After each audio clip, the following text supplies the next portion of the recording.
একটা নতুন ব্লগে স্বাগত জানাই। মেলায় অনেক বৈচিত্র্য মানুষের সমাগম দেখে নানা প্রকারের জিনিসপাতি মুগ্ধ চোখে দেখতে দেখতে সময় কেটে যায়, কখনো একঘেয়ে লাগে না।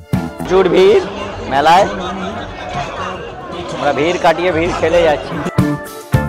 এসে গেছি সিন্ধু আর আমি এখন ফার্স্ট এই ময়ূরের যে এটা আছে, এটাকে কি বলে রে সিন্ধু? Peacock ride. হ্যাঁ হ্যাঁ, সুপার ড্রাগন ট্রেন এটাই চেপেছি। এটা 50 টাকা করে নিচ্ছে। আর মেলাটা এখনও সবটা ঘুরে দেখা হয়নি। আমরা প্রথমে এসেই আগে এইটা চাপছি, এরপর আমরা দেখতে থাকবো, তাই তো সিন্ধু? এরপর আমরা ওইদিকে মেলাগুলো সব দেখবো। এরপরে কোন ট্রেনটা চাপবি? ওইটা চাপবি? অনেকগুলো দোলনা বসেছে, একটা দুটো নাগরদোলনা, 3টে 4-5টা বাচ্চাদের দোলনা বসেছে, রাইড বসেছে। আর ওইদিকে অনুষ্ঠানগুলো হচ্ছে, ওটাও দেখতে থাকবো।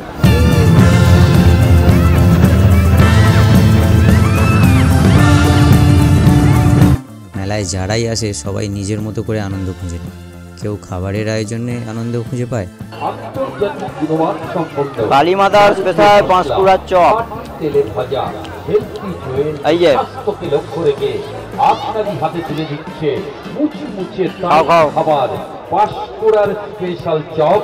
কেউ নানা রকম জিনিস কিনতে আনন্দ পায়, কেউ দেখা যায় সাংস্কৃতিক অনুষ্ঠানেই মত্ত থাকে। এটা আমার গ্রাম হরিপালের শীতকালীন বাৎসরিক মেলা, যেটা আমাদের হরিপাল গুরুদয়াল হাই স্কুলের মাঠে বসে।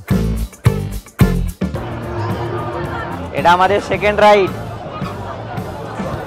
এটা 60 টাকা করে টিকিট। এটা একটু মনে হচ্ছে ভয়ঙ্কর হতে চলেছে। এটা কিরকম হবে জানি না। এটা আমাদের দ্বিতীয় রাইড। এটা একটু জিগজ্যাগটা বেশি হবে, ওই জন্য লক করে দিয়েছে একটা। এটা একটু ভয়ঙ্কর। সিন্ধু আগের বছর চেপেছিল, এবছর আবার চেপেছে।